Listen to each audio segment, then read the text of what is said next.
Mr. President, you tweeted earlier linking the closing of the country to your election success in November. Is this Easter timeline based on your political interests? What do you mean by my election success? No. You tweeted. You said that the media wants the country to remain closed to hurt your odds No, of I think being the reelected. media. Yeah, no, the media would like to see me do poorly in the election. I think lawmakers and economists on both sides of the aisle have said that reopening the country by Easter is not a good idea. What is that plan based on? Just so you understand. Are you ready? I think there are certain people that would like it not to open so quickly. I think there are certain people that would like it to do financially poorly because they think that would be very good as far as defeating me at the polls. And I don't know if that's so, but I do think it's so that there are people in your profession that would like that to happen. I think it's very clear. I think it's very clear that there are people in your profession that write fake news. You do. She does. There are people in your profession that write fake news. They would love to see me for whatever reason because we've done one hell of a job. Nobody's done the job that we've done. And it's lucky that you have this group here right now for this problem, or you wouldn't even have a country left, okay, than anybody else. And when I say anybody else, I'm talking about other countries. No country is even close. They came out with a statistic, yesterday that I heard from Dr. Birx, where it's for eight days here, more than 8 weeks in South Korea. And South Korea's done a good job, but we did in 8 days more than South Korea did in 8 weeks. That's a big number. And we're getting, I said before, exponentially better. Every day it's going up substantially. We have an incredible apparatus built now. But no, I don't want to test 350 million people. Finally, why this is so important. It's very important to me personally because my grandmother, for 88 years, lived with the fact that she was the one at age 11 who brought home flu to her mother, named Leah, for which I am named, when her mother had just delivered. And her mother succumbed to the great 1918 flu. She never forgot that she was the child that was in school that innocently brought that flu home. This is why we keep saying to every American, you have a role to protect each and every person that you interact with. America continues to gain ground in the war against the virus. I want to thank the American people for answering the call, following our guidelines, and making the sacrifices required to overcome this terrible threat. More aggressively, we commit to social distancing. So important. Social distancing, such an important phrase. And we do it right now. The more lives we can save and the sooner we can eventually get people back to work, back to school, and back to normal. And there are large sections of our country probably can go back much sooner than other sections. And we're obviously looking at that also. People are asking, is that an alternative? I say, absolutely, it is an alternative. I have now approved major disaster declarations for New York, California, Washington, Iowa, Louisiana, Texas, and Florida. That has great significance, as you know, and legal significance. We're in a constant grouping, and I can say this, we have a large grouping of people that does nothing but communicate with the various officials, including we've been spending a lot of time with New York officials because that really is by far the hottest spot. They've got a number of very tough weeks ahead of them. The governor's doing a very good job. I spoke to the governor, Governor Cuomo, last night and this morning, and he mentioned that in his remarks that he's using that we are using, and I think he feels, because he understands negotiation, he thinks we're using very appropriately the Defense Production Act, and we're using it where needed. It's a great point of leverage. It's a great negotiating tool. But I will tell you, there's tremendous spirit from people and tremendous spirit with respect to these companies. And I don't have to use it very much at all. They want to do it. As you know, General Motors is involved, Ford's involved, 3M's involved, others are involved, and they're all working very hard to produce all different products. Very little product when we came. We built it up, and we give it away as fast as we can to the different states. We're also, as you know, building numerous hospitals and medical centers throughout certain areas in New York. It's at the convention center, the Javits Convention Center. We're doing 4 hospitals, and we're doing throughout the state 4 medical centers there, somewhat different. I want you to know that I'm doing everything in my power to help the city pull through this challenge. I'm working very hard in New York. It's really by far our biggest problem. Maybe it will be, maybe it won't be. But there's a lot of good, capable people working on it with us, and our teams are working very well with the state representatives. We're also doing some very large testings throughout the country.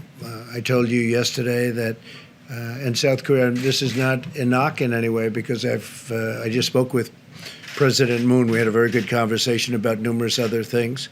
But they've done a very good job in testing. But we now are doing more testing than anybody by far. We do more in 8 days than they do in 8 weeks. And we go up on a daily basis exponentially. So it's really good. By the way, while I'm on it, I also spoke with Prime Minister Abe of Japan last night, and I congratulated him on a wise choice. I think it's going to be a fantastic Olympics 2021. I think it's going to be a fantastic Olympics. It was the absolute right decision to delay it for a full year and now have a full, beautiful Olympics. It's going to be very important because it's probably the first time, maybe ever, or certainly in a long time, that it was on a odd year. It's always on an even year, they tell me. But he's going to have a fantastic success, and now they'll have even more time. He didn't need any more time. Everything was perfectly ready. What a job they've done. But Japan, I want to congratulate Japan, the IOC, and Prime Minister Abe on a great decision. I think it's going to be a fantastic Olympics. I told him I'll be there. I'll be there. As we fight to protect American lives, we're also protecting American livelihoods.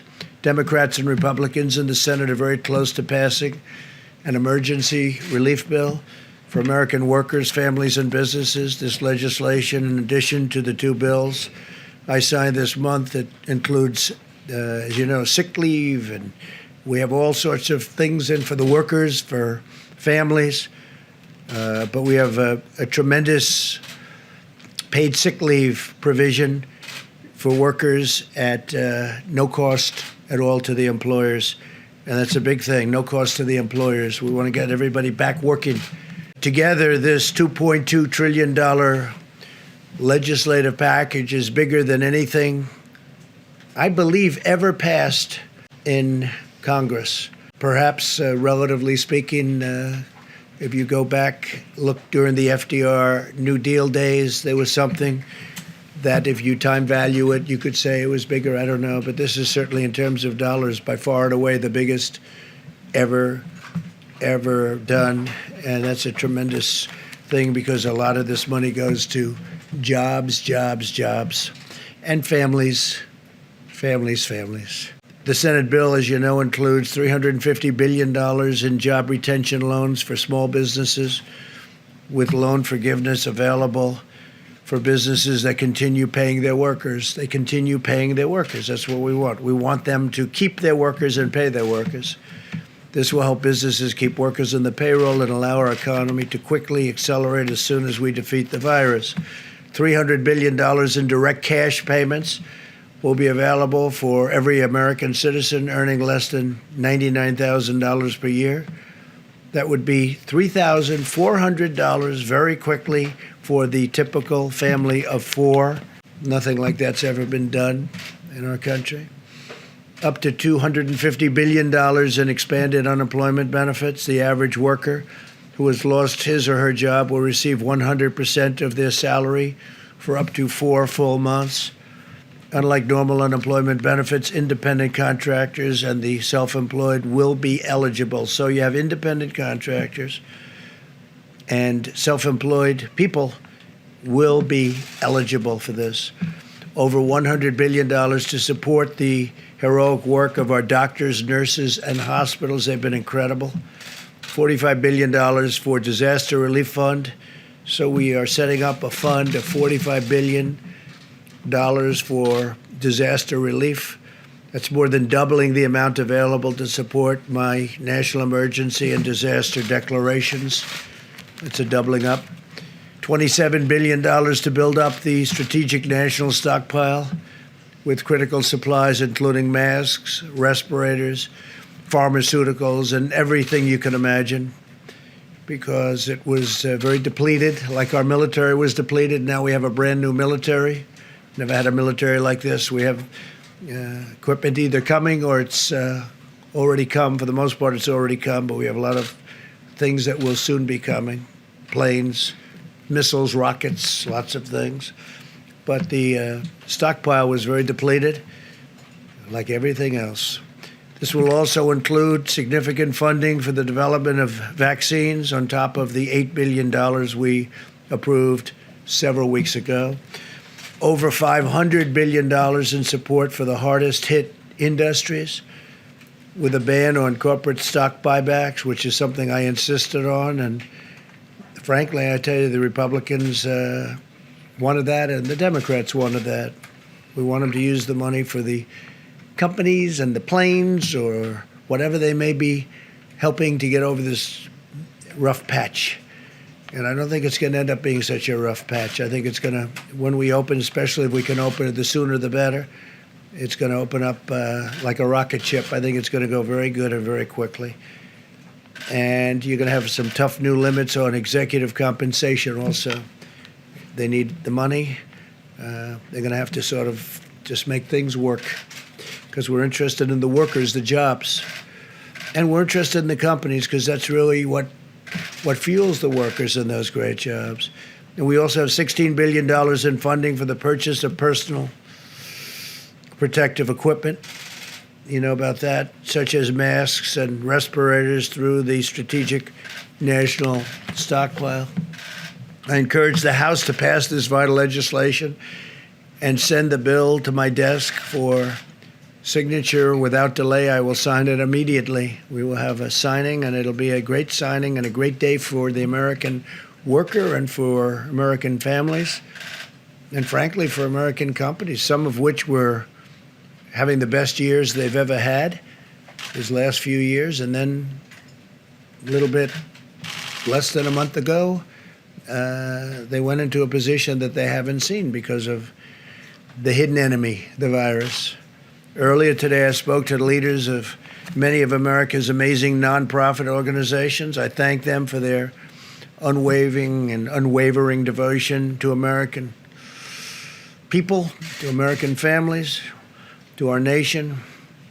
And they have been fantastic. They've been collecting supplies, distributing food, supporting healthcare workers, caring for vulnerable workers and families. I encourage them to continue to do it. But I'll tell you, the nonprofits have been fantastic. They've been great. They're great people, actually. I know a lot of them. Finally, I want to provide a brief update on the critical supplies.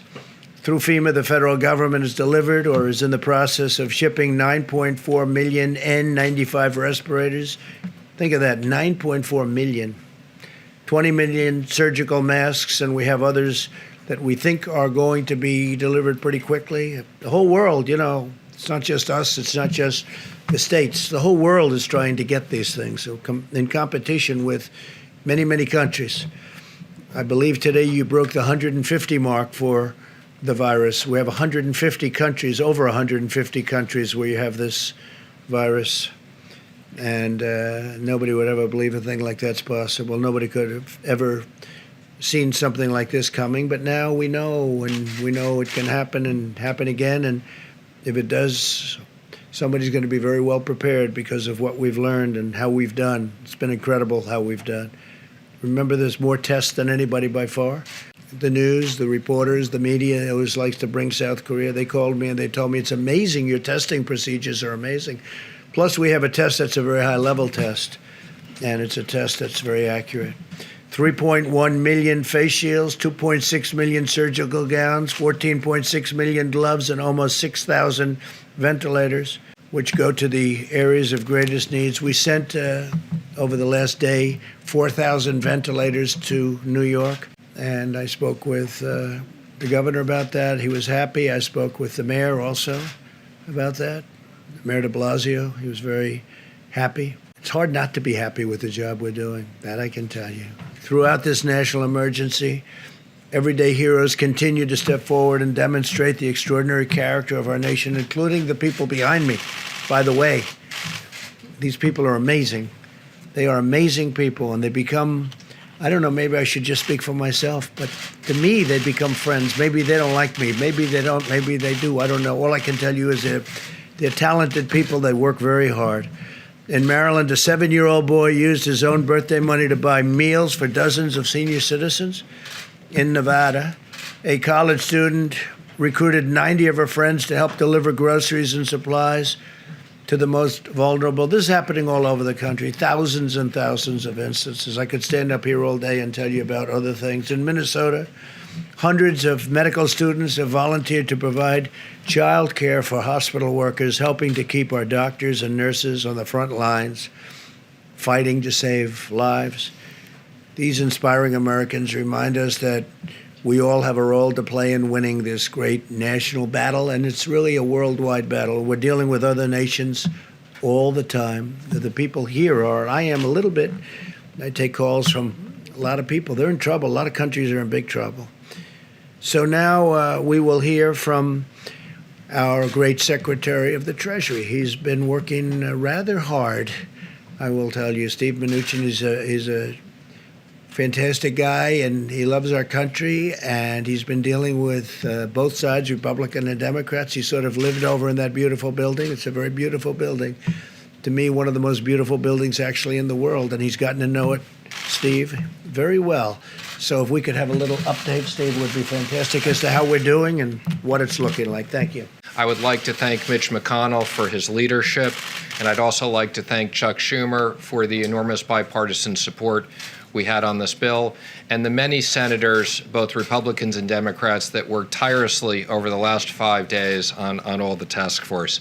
As the president said, I got to live in the LBJ room for the last 5 days, and we couldn't be more pleased with the unprecedented response from the Senate to protect American workers and American business in this situation. The president has outlined many of these, but let me just quickly go through them. Again, small business retention loans. This will cover roughly 50% of the private payroll in small businesses, where we will immediately make loans that will supply 8 weeks of salaries as long as they keep workers employed and overhead. And those loans will be forgiven at the end of the period as long as they keep workers employed. These are SBA loans, but the Treasury will be issuing new regulations authorizing almost every single FDIC-insured bank to make these. I expect by the end of next week, we will have a very simple process where these can be made and dispersed in the same day. So this will be a very simple system to get money into small business hands. For companies that don't qualify that, we have a economic program of tax incentives to retain workers. And as the president said, we have enhanced unemployment insurance for people who don't fit into these two programs that will be administered through the states. We also have economic impact payments. These will be within the next 3 weeks, direct payments into most people's deposit accounts. And for those that don't have it, we will be having the checks in the mail. Treasury will have additional authorities. We have $500 billion that we can use to work with the Federal Reserve for emergency programs that will create up to an additional $4 trillion if needed to support American business and American workers in an unprecedented way.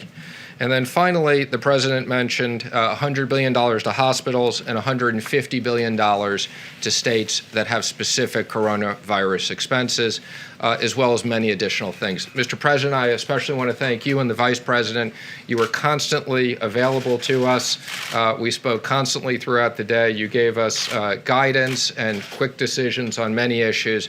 And again, thank everybody for this great bipartisan work. This is going to be enormous help for the American workers and the American economy. The president was very determined that Congress would move swiftly to protect hardworking Americans in business in this unprecedented situation. Day and night, right? Day and night. That was a lot of work, and we'll see how it all goes. We still need a vote, Steve, don't we? Huh? Do you have a question? Yes. Do you think this bill will keep the economy afloat? Hopefully a long time. We'll see. If we have to go back, we have to go back. We're going to take care of the American worker. We're going to take care of these companies that fuel this country and make the country great. It's not their fault. It's not their fault. But we think I would say we've anticipated 3 months. Hopefully we won't need this for 3 months. Hopefully this war will be won quicker. But we expect that this is a significant amount of money, if needed, to cover the economy. And don't forget, a lot of this is going to be to keep companies that are very strong, AAA-rated companies previously, to keep them going. And it's going to be in the form of loans, so the money's going to come back. A lot of this money's coming back. Separately, let me ask you about something you said yesterday. You said we should never be reliant on a foreign country for the means of our own survival. Yeah. What did you mean Well, I've by been saying that? that for a long Is that- time.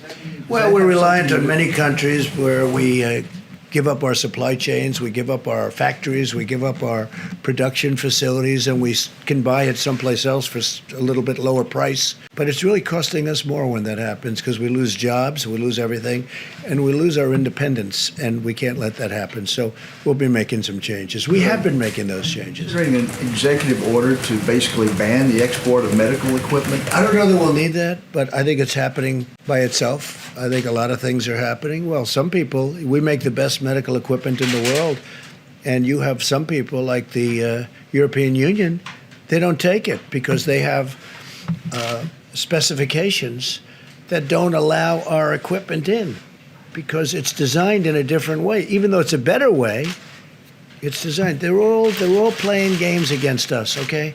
They've been playing games against us for years, and no president has ever done anything about it. But the European Union, you look at medical equipment, we make the best medical equipment in the world, but we can't sell it because, or not appropriately. And yet we take their medical equipment in our country. We're changing things, Steve. All this is changing. But they have specifications so that our equipment, designed specifically so that our equipment can't come into their countries. It's a very terrible thing that's happened to our country. And let me tell you, some of the people that took the biggest advantage of us are allies. You know, we talk about allies. They took advantage of us in many ways, but financially as well as even militarily. If you look at NATO, the abuse that was given to our country on NATO, where they wouldn't pay. And we were paying for everybody. We're paying now because of me. They're paying a lot. Now they've paid $135 billion more. And then ultimately, Secretary General Stoltenberg, who I think you would say is maybe my biggest fan, we got him to pay an additional $400 billion other countries. And but you know that. And then there's the trade. They make it almost impossible for us to have a fair deal. They know this. They know I'm just waiting. We have all the advantages, by the way. It's going to be easy when I decide to do it. But this isn't the right time to do it. But we've been treated very, very unfairly by the European Union. Mr. President, 4 Republican senators have indicated that the extra $600 for unemployment insurance may encourage workers to leave their jobs, even though you can only collect unemployment if you're fired. I'm curious what you think of that concern. Well, I know the issue very well. We talked about it just a little while ago. Steve, I'm going to let you maybe discuss that. Sure. Now, the President and I spoke to several of those senators today, but let me just explain the issue, which is we wanted to have enhanced unemployment insurance. Most of these state systems have technology that's 30 years old or older. So if we had the ability to customize this with much more specifics, we would have. This was the only way we could assure that the states could get money out quickly in a fair way, so we used $600 across the board. And I don't think it'll create incentives. Most Americans, what they want to keep their jobs. And I said for 50% of these businesses, they will have the businesses keep those jobs. So this was, our number one issue was how do we make sure that American workers who needed to keep getting paid, this is no fault of their own, that businesses have been shut down. The president and vice president wanted to make sure those hardworking Americans got money, and this was the most efficient way of doing it. Senators that you spoke with, are they in agreement now? I'm not going to comment on the specifics of where they are, but I would say, our expectation is this bill passes tonight and gets to the House tomorrow, and they pass it. We need to get this money into the American economy and American workers. That's the importance of this. The one good thing when you think about that, people are going to get actually more money, but we don't want to give a disincentive. But they have been talking about that. It's a good question, actually. Yes, ma'am, please. Yes, thank you. The family of, on another subject, the family of retired FBI agent Robert Levinson says that U.S. officials have concluded that he's died in Iranian custody. Are you aware of that? And how did U.S. officials reach that conclusion? I've been very much involved in that. He was a great gentleman and a great family. It's just, I have to say this, and they've been making the statement to the family, I believe, but it's not looking good. He wasn't well for years anyway in Iran. It's not looking promising. We've gotten so many people back. We got 2 people back this week, but Robert Levinson, who was outstanding, he's been sick for a long time. He had some rough problems prior to his detainment or capture, and we feel terribly for the family. But Do you accept that he is dead? no, I don't accept that he's dead. I don't accept it. I'm telling you, it's not looking great, but I won't accept that he's dead. They haven't told us that he's dead, but a lot of people are thinking that that is the case. Feel badly about it. Mr. President, you tweeted earlier linking the closing of the country to your election success in November. Is this Easter timeline based on your political interests? What do you mean by my election success? No. You tweeted, you said that the media wants the country to remain closed to hurt your odds No, of I being think the reelected. media, the media would like to see me do poorly in the election. I think lawmakers and economists on both sides of the aisle have said that reopening the country by Easter is not a good idea. What is that plan based on? just so you understand. Are you ready? I think there are certain people that would like it not to open so quickly. I think there are certain people that would like it to do financially poorly because they think that would be very good as far as defeating me at the polls. And I don't know if that's so, but I do think it's so that there are people in your profession that would like that to happen. I think it's very clear. I think it's very clear that there are people in your profession that write fake news. You do. She does. There are people in your profession that write fake news. They would love to see me for whatever reason because we've done one hell of a job. Nobody's done the job that we've done. And it's lucky that you have this group here right now for this problem, or you wouldn't even have a country left. Okay, go ahead, Mr. President, 2 questions. The first one, once you sign the $2 trillion package, how soon or how rapidly do you expect to see economic growth? Who you with? I'm with CBN.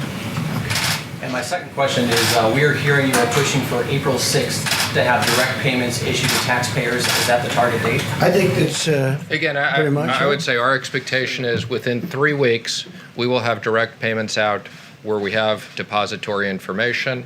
And we're looking to get a lot more information, and we have procedures to do that. So 3 weeks for that. And I would say the end of next week, we want all the banks to be able to originate loans same day. Thank you, Mr. President. I have 2 questions for you. One is that tomorrow you're going to be speaking with the G20 leaders, and I want to know if you're going to lead an effort to craft a worldwide ban on wild animal markets so as to prevent another pandemic, given that COVID-19 is a zoonotic that was transferred to humans in trade of exotic animals. Yeah, I don't know that subject's going to come up. There is a lot of talk that that's how this all happened, came out of China, and they say that's how it happened in China. So it's something maybe will be talked about, but it's not the top of my list. Yes, I think we're going to have a very good conference tomorrow. Well, and to follow up, also, and Dr. Ashish Shah, who is the head of Harvard's Global Health Institute, says that the key to getting this economy open as soon as possible is to test everyone who needs testing so we can quarantine all infected individuals and allow everyone else to go back to work immediately. Would you subscribe to that strategy? No, but we have tested more than anybody. I saw him. And if not, how many deaths are acceptable? Yeah. How many? None. Okay. How many deaths are acceptable to me? None. Okay, none. If that's your question. Look, I saw him. I saw his statement.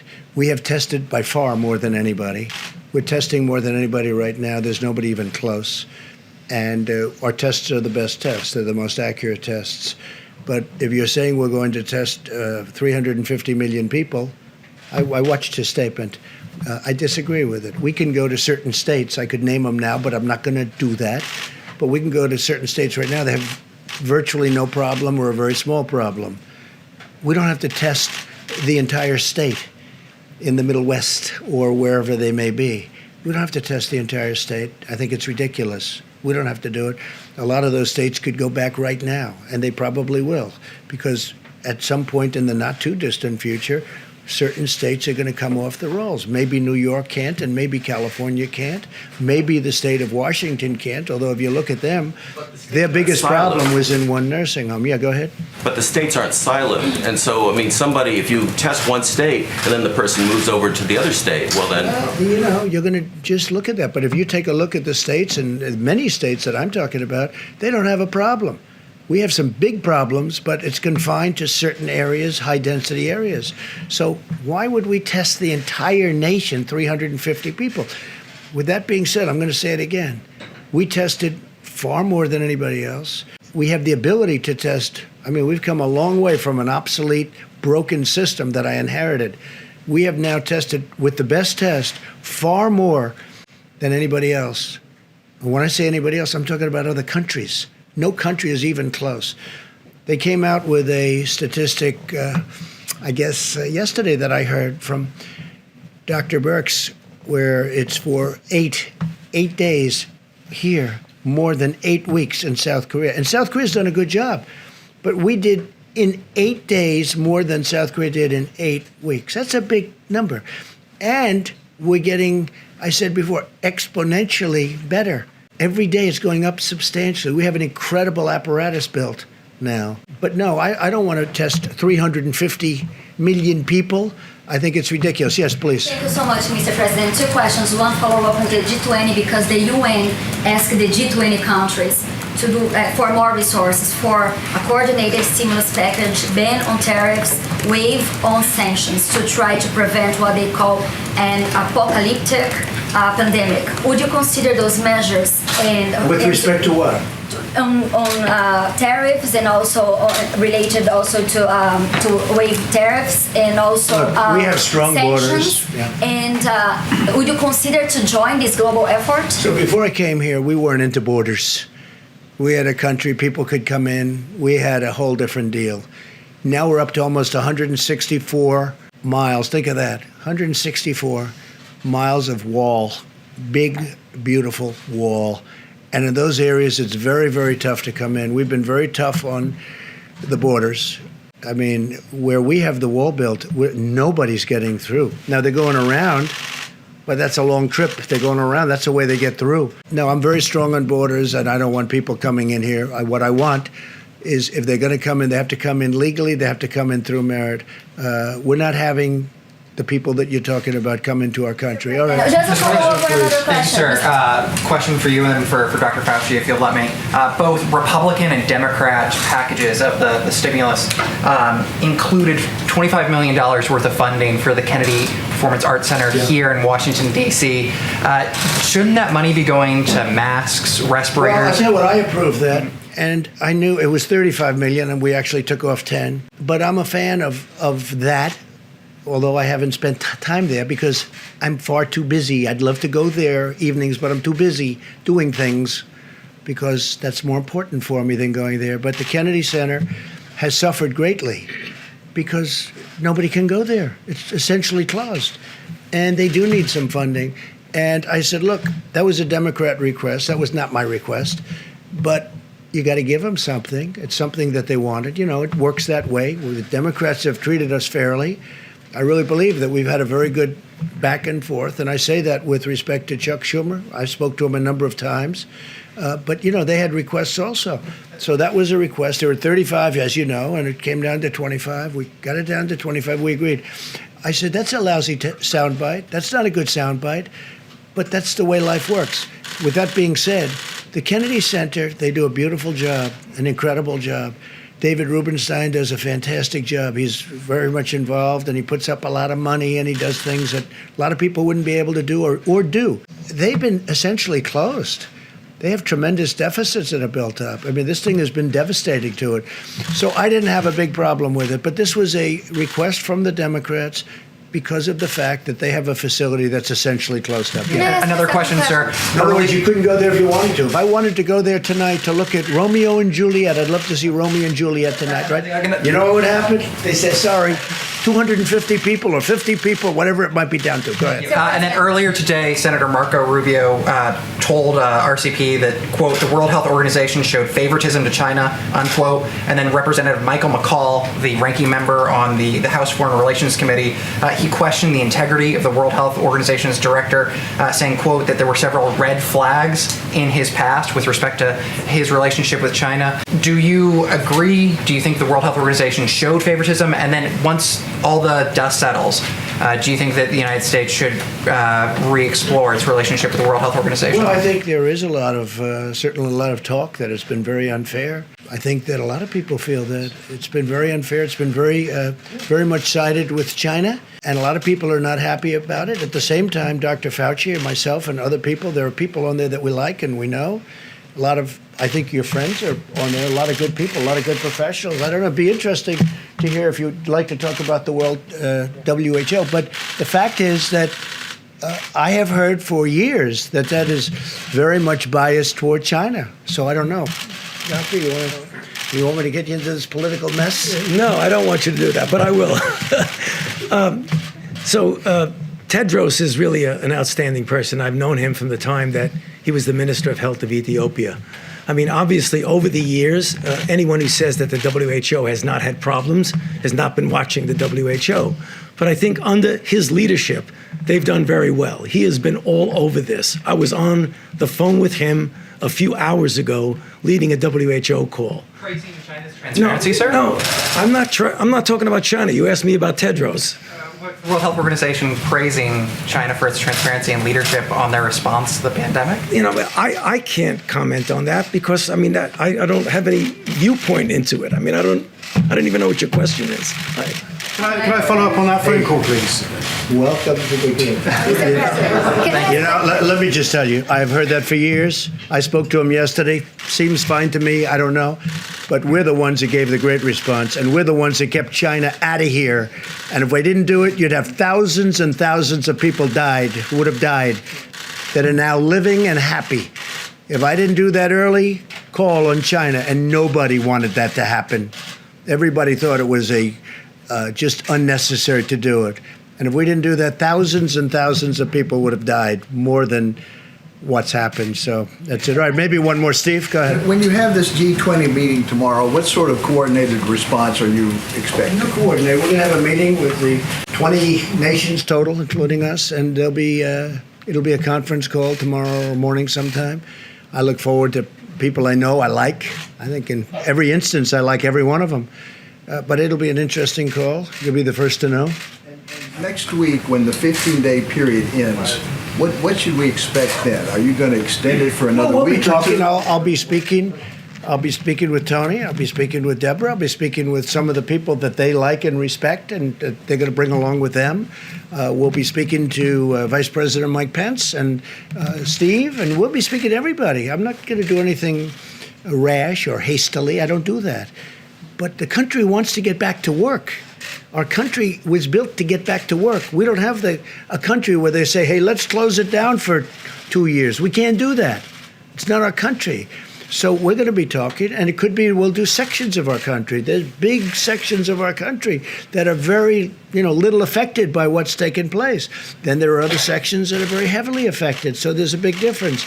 But no, I would say by Easter we'll have a recommendation, and maybe before Easter, and at the end of the 15th day, or even during the 15th day, I think we'll have some kind of a recommendation. But our country wants to get back to work, Steve. I have had so many people, and they want to practice social distancing, and they want to practice no handshaking. No handshaking. They're not going to walk around hugging and kissing each other in the office when they come back, even though they may feel like it. They're going to wash their hands more than they've ever done. They're going to do all the things you're supposed to do. But Steve, you know what? It's time. People want to get back to work. I get it from both sides, in all fairness. And maybe it's a combination of both. Tony said before, a combination of both is sometimes very good. But there are areas that probably, they won't qualify. There are other areas that qualify almost now. So we're going to have to see what happens. But it'll be an interesting period of time. I'd like to get our country back. I have tremendous numbers of people wanting to go back. You have store owners where the store is sitting there. They don't know what's happening. They got to get back. You have businesses that are going to be closed. The longer we stay out, the longer we do it, we want to go quickly. The longer we stay out, the harder it is to bring this incredible, we were having the most successful years that we've ever had in the history of our country. You saw what happened yesterday with the stocks, and today they're up. I'm telling you, if Steve gets the deal done, the incredible incentive deal is going to take care of people. It's going to take care of our workers. It's going to take care of companies that employ all these workers, small and big. By the way, I would say we spend more time on the small companies, Steve, than we did on the big companies. People ask about that. We spend more time thinking about the small businesses than the big. And that really fuels our country. We want to get back, and the people want to get back. We want to get our country going again, and we'll be able to do that. So Vice President's going to stay with you, and going to take a few more questions specifically, and I will see you tomorrow. Thank you very much. The President and our entire team continue to be inspired by the way people all across this country are putting into practice 15 days to slow the spread. We are 10 days into the 15 days, and let me say again to every American, if you're in an area that's been impacted by the coronavirus, it's absolutely essential that you listen to state and local authorities for guidance. But for every American, what you can do is implement the practices outlined in the President's coronavirus guidelines today, because we truly do believe that, as millions of Americans have done and will continue to do, that we can significantly impact the rate of growth in this epidemic in our country. We can spare Americans from exposure to the coronavirus, and we can save lives. And so on behalf of the President and our entire task force, I want to say thank you to the American people.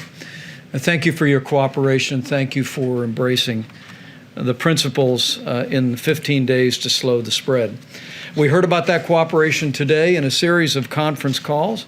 We spoke with equipment manufacturers who are stepping forward as never before to assist us in developing the medical equipment that is essential, whether it be masks or other medical supplies or ventilators. FEMA reported to our task force today that hundreds of companies have stepped forward to be involved in the supply chain, and we are vetting nearly 70 of those countries for specific repurposing of their manufacturing to produce everything from masks to gloves to gowns, and of course to ventilators. We also had a very productive call with Secretary Betsy DeVos with education leaders from around the country today. And let me say on behalf of the President and a grateful nation, thank you to all of our teachers, many of whom are now home, teaching children from afar, even in many cases while they have their own kids home from school. You are truly heroes. And the Department of Education, as well as your State Department of Education, are grateful to each and every one of you who find yourselves educating out of home. And the Department of Education has a helpful website on coronavirus recommendations, ed.gov/coronavirus.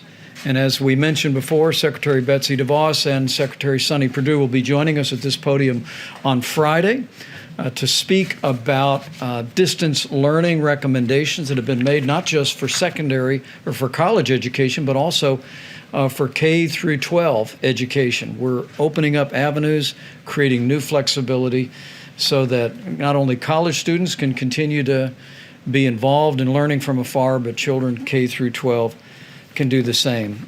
Secretary Perdue will also be here to talk about the food lunch program and free and reduced lunches. Today, the President and I also spoke to over 150 CEOs of the top nonprofit organizations in the country. We thanked them for their ongoing work supplying the needs not only of people impacted by the coronavirus, but the most vulnerable among us in our communities. Organizations like Red Cross, the Salvation Army, Feeding America are all still working every day. And we promise to urge every American, if you have the means and have the ability, continue to be generous to nonprofit organizations that are helping those most in need in your community. The President marshaled a whole of government approach. That means working with our governors today. The President and I were in direct contact with governors of New York, California, Washington State, New Jersey, Michigan, and others. And we continue to be inspired and impressed by the leadership that governors are providing in their states, making tough choices, leading their states, and the President and I are truly grateful. The task force made a recommendation, and FEMA has assembled a team to provide technical assistance to the state of New York. And that team was welcomed by Governor Cuomo, will be arriving on the ground there very soon, along with all the other resources that the President recently announced would be flowing to New York and to Washington State and to California.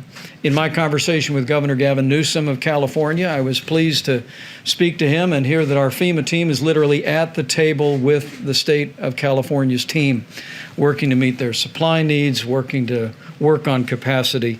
And I want people to know in the states that are most impacted by the coronavirus that we are with you, we're going to stay with you, and we're going to continue to work around the clock to make sure your courageous healthcare workers, your health systems, and your state governments have the resources to support your response.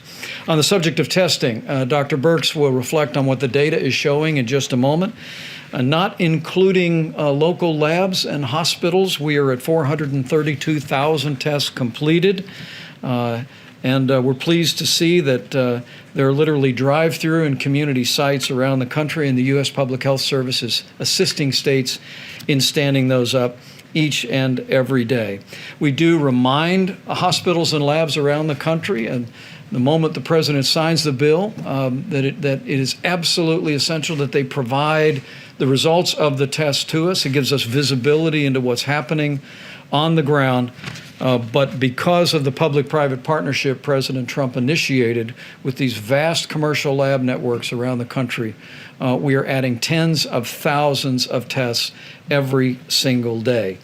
On the subject of supplies, before the end of the week, we'll talk a bit more, as the President did moments ago, about the supply chain. I was at FEMA last night and literally saw a room full of people with laptops and cell phones. We are literally leaving no stone unturned, as I told governors today, to find medical supplies, whether it be masks or gowns or gloves or ventilators, and the team is working around the clock to meet those needs.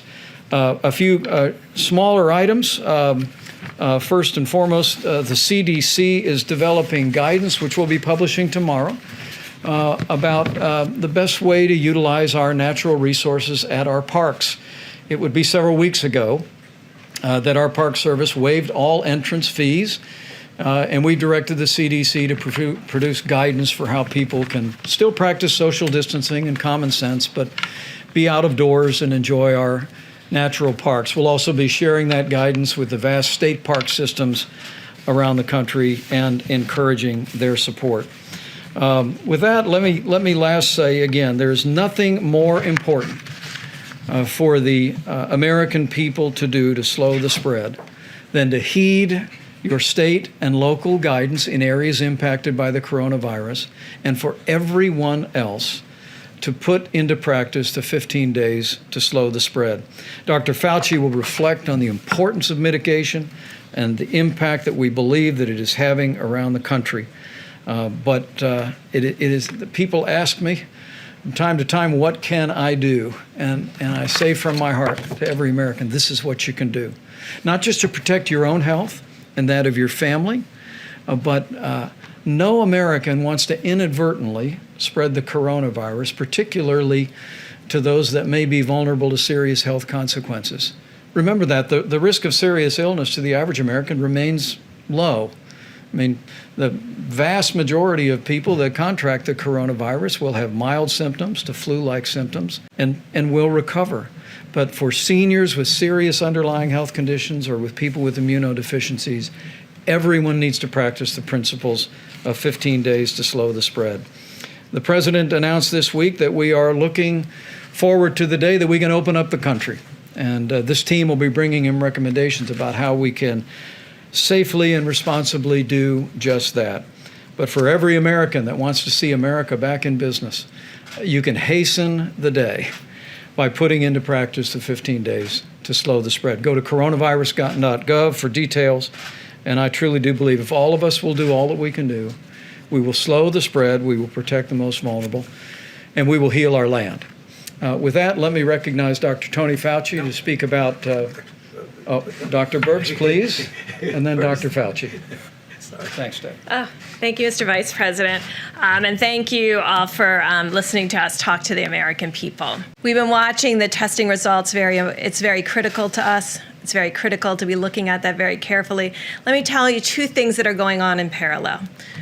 Our system to look at flu-like illnesses is still up and running in county after county and state after state. And why is that important? For those who've been following the flu epidemic this year, you'll remember we had flu A, then we had another peak of flu B. And those systems that are in every single state and local government is the platform where we can see whether there's any increase in flu-like illnesses. So if you have very few cases in your state and in your counties, maintain your flu surveillance system that you work closely with the CDC on, and look for changes in your slope of new flu-like illnesses. And there are enough test kits, and there's particularly enough of the CDC test kit where we started that runs on your flu surveillance platform to be constantly surveilling what those flu-like illnesses are in our states and counties that have very low number of cases. We have counties still with 0 to 1 cases, but they can participate in the surveillance that we need to have out there now by using their flu-like surveillance system, and we thank all of the states who have that up and running. If you go to cdc.gov and go to flu surveillance, you can see state by state, and you can be looking at those curves with us. It's what we're looking at day by day, in addition to the testing results that are coming in. For the testing results, still, there's 4 counties that constitute the majority of both the current cases and new cases. I think you know those are New York City, Westchester, New York, Suffolk, and Nassau County. Those are the 4 counties, all associated with New York and the New York metro area.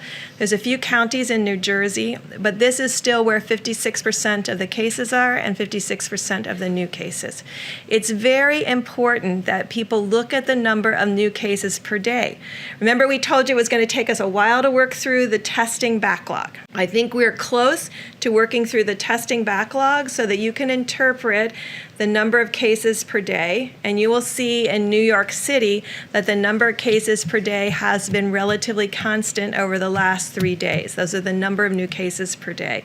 This is a real call to every person in New York City and the New York metro area to continue every one of these 15 days to slow the spread and to do that part of it at the same time that they're following the mayor's and governor's piece. Yesterday, we talked about people that may have left the metro area that were residents of the metro area that may have gone to secondary homes or other places to reside. And we've asked all of them to carefully monitor their temperatures and self-isolate from the communities where they went, just to ensure their own health and the health of their communities while people move around the country. Finally, why this is so important.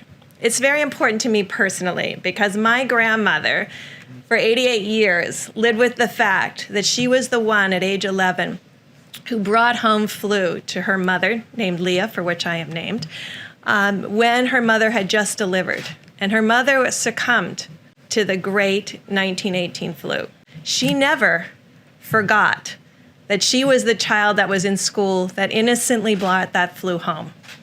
This is why we keep saying to every American, you have a role to protect each and every person that you interact with. We have a role to protect one another. It's why we are social distancing and you are social distancing.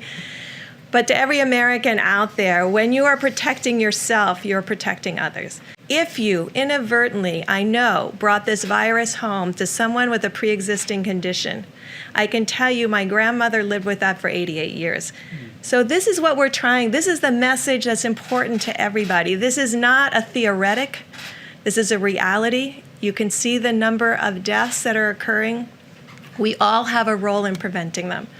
So thank you for the work that you do to get our message out to others, to really ensure that every American understands how important their role is as we move through these next 5 days, to not let up for an instant. I hear some reports that someone said, oh, well, the new cases in New York are increasing, or the hospitalizations are increasing. The number of new cases over the last 3 days have been consistent, but not rising any more than a consistent day-over-day rise. You will see hospital cases continue to increase because they are a reflection of what happened 1 to 2 weeks ago before the full mitigation efforts were put into place. So each person in every place, no matter what county, what community, what state, can work with us to ensure that we prevent the spread of this virus to others. So thank you.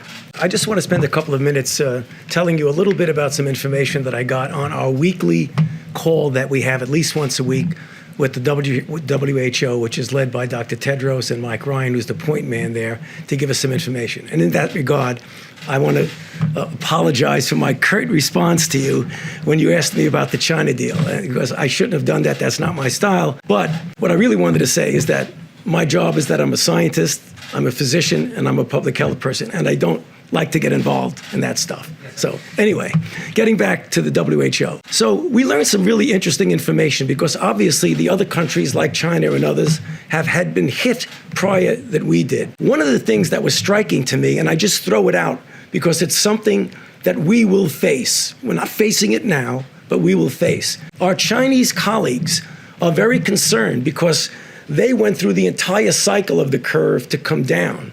They have very, very few cases.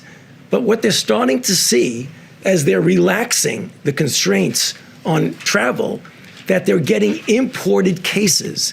And they wanted to warn us that when we get successful, make sure you very carefully examine how you're going to release the constraints on inputs. So I know we're going to be successful in putting this under control, but I think we're going to have to remember we don't want to import cases in. That's the first thing for today. The second thing that was important is that it was something that Dr. Birx mentioned, and that is when you look at the inflection of the curves, we now have multiple different countries that have gone through various phases of their individual outbreaks.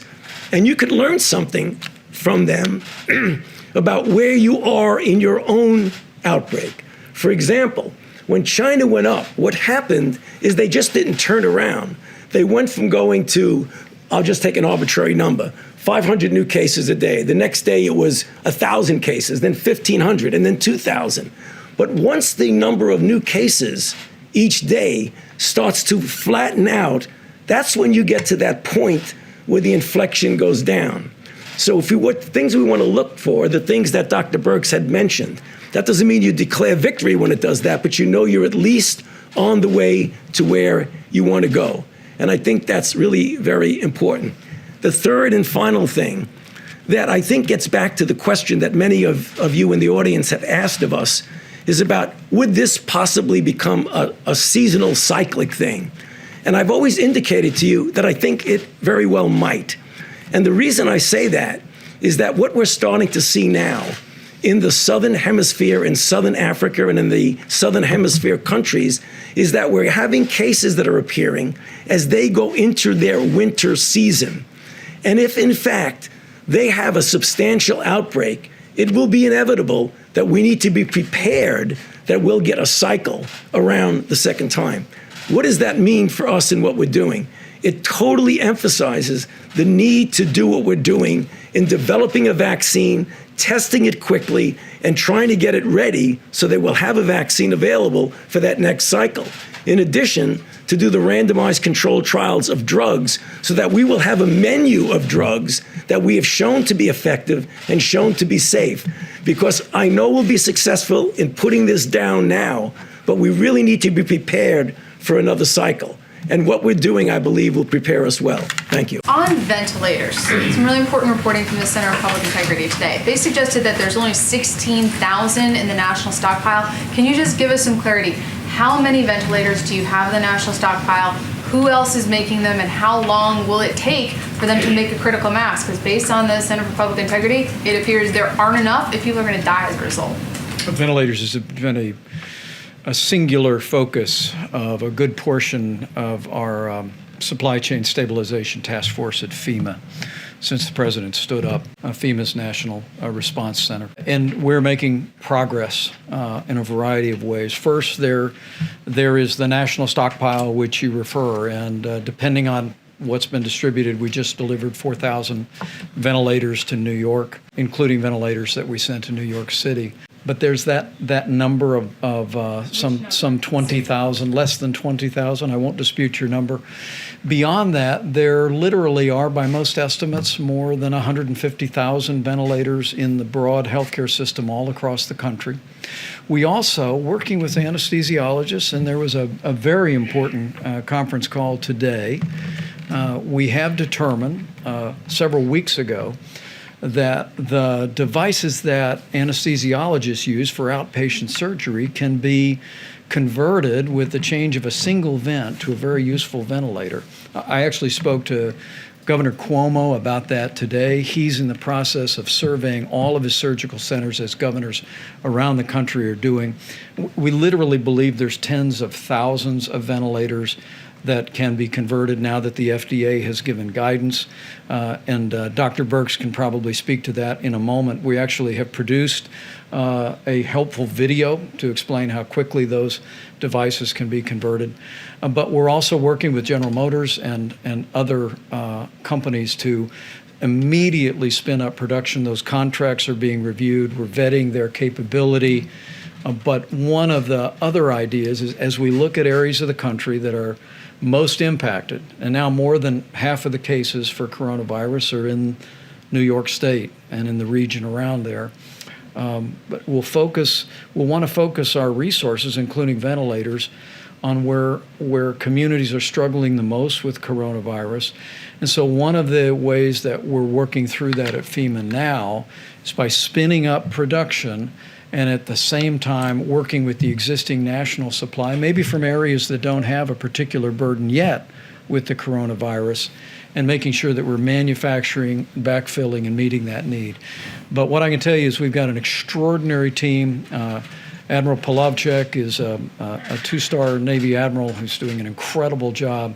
We literally are identifying resources around the country and around the world. We're contracting and arranging transportation for those. But maybe Dr. Birx, you can speak to the ventilator, particularly the transition. Thank you, sir.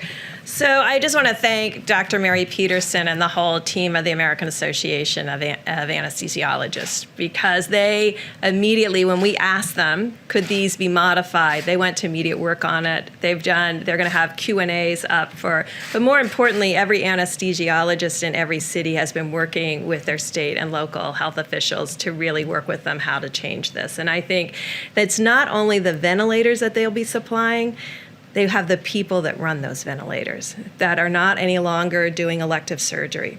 So changing that elective surgery piece over a week ago has freed up a lot of additional resources.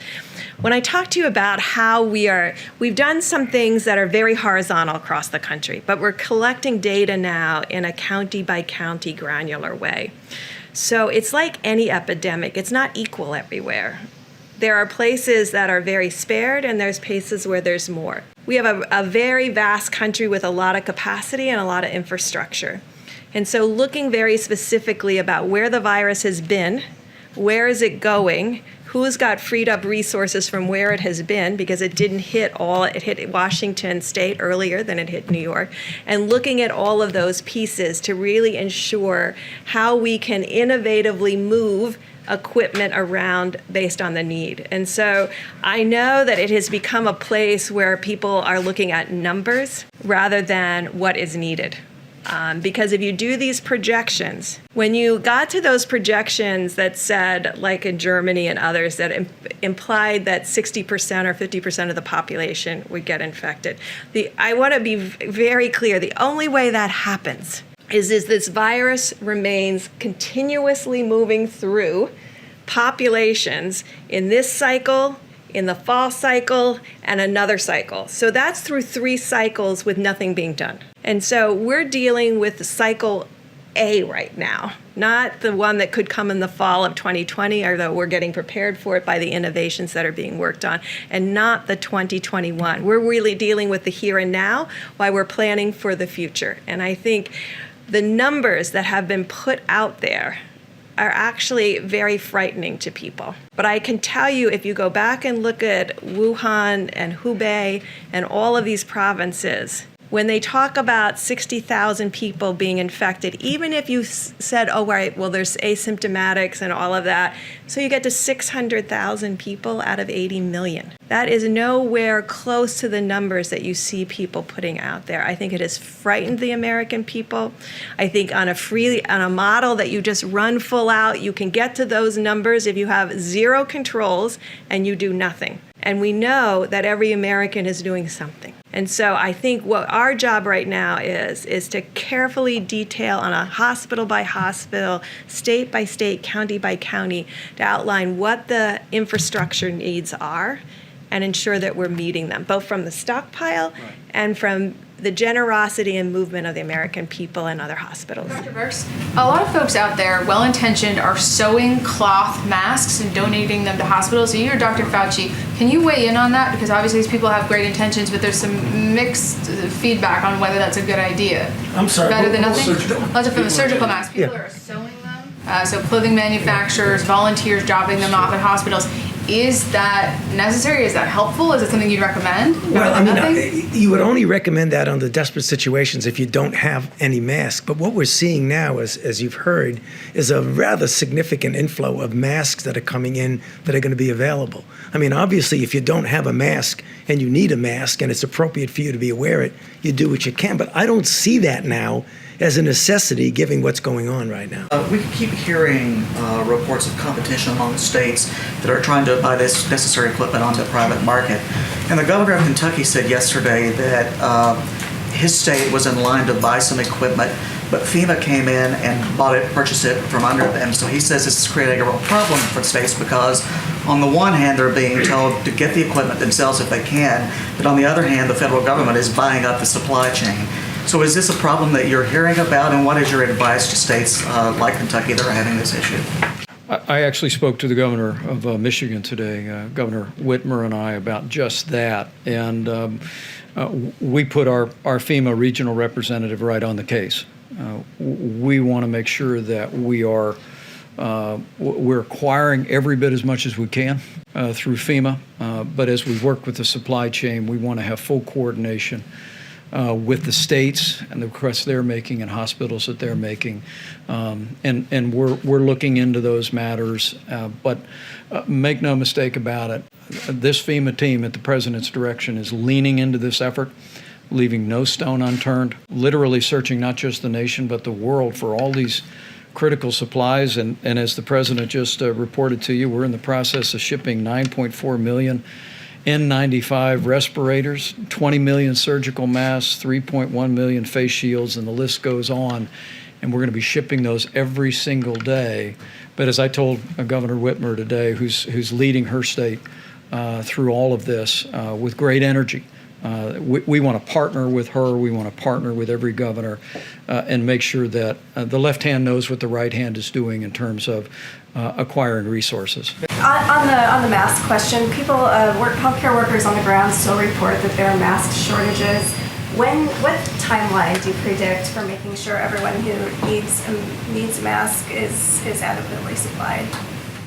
Well, I'm going to let Dr. Burks address that as well, but let me say again, I just received a report. We're going to be detailing it before the end of the week, where we've literally identified significant resources, not just around the country but around the world, of the masks that can be used by healthcare workers. But as Dr. Birx said, we are focusing those resources in the areas where healthcare workers are most exposed to the prospect of contracting the coronavirus. The President's made it clear from early on, right after seeing the needs of Americans who are struggling with the coronavirus, making sure they have the support that they need on the same level of priority. We want our healthcare workers to have the personal protective equipment to be able to do their job safely, and we're working on that. I will tell you, I spoke about this today to several governors, not only the governor of Michigan, but the governor of Indiana, and President Trump and I couldn't be more grateful. The way governors around the country are joining us in calling on businesses to go back to their warehouses and identify industrial masks, N95 masks, that because of the change that President Trump insisted on in the law, can now be used by hospital workers. And they're perfectly acceptable to protect a healthcare worker from the possibility of a respiratory disease. But we're calling on, and our governors are joining us in calling on every business across America during this time of great challenge where many businesses are idled. Go back to your storehouses, identify N95 industrial masks, and as I told our governors today, they can call FEMA, they can call the state healthcare services, or they can just load them up on a flatbed and drive them over to their local hospital. And literally, we hear stories in every state in the union of people doing that. And so it's happening all at the same time. And we'll be detailing the progress we're making on masks. Anything further, Deb? Thank you, Mr. Vice President. I just wanted to add one piece, and this is really a call to every state out there and every county that has been doing community-based testing. The FDA put out new guidance, we talked about it several days ago, that people can do self-testing in the drive-thru, where you give them the materials to do it in their car, and you pick it up in a biohazard bag. This would free up all of that PPE that you see being utilized in those drive-thrus back to the hospitals and back to the clinics that need it the most. We have to move to the new technology. FDA worked tirelessly to get that out there so that it could be sparing of gowns and gloves and full respiratory N95s. This is the moment to move to that self-testing front of nose with the new applicators that can be utilized so that every single bit of the N95s can be put into the hospitals that need it. Let me just say we look forward to seeing you all tomorrow. We'll be back here with further progress and news. But if I could just say to every American, Is he okay? You keep asking. we'll get through this. He keeps asking if you're okay. We'll get through this. I'm tired. But we'll get through this together. Every American needs to understand that whether you are in an area that's impacted by the coronavirus or an area where there's very few cases, if you do your part to put into practice 15 days to slow the spread, you will do just that. You'll impact the spread of this coronavirus epidemic in our country. These experts tell me that we can significantly reduce the number of Americans that would be exposed to the coronavirus as every American continues to put these guidelines into practice. And we just know that with all of the extraordinary effort that's being done at the federal level by this tremendous team in all of our agencies, all the great leadership by governors in both parties across the country, with all the incredible and courageous work by healthcare workers, with the cooperation and the prayers of the American people, we will get this done. We will not only slow the spread, we'll protect the vulnerable, and we'll heal our land. Thank you all.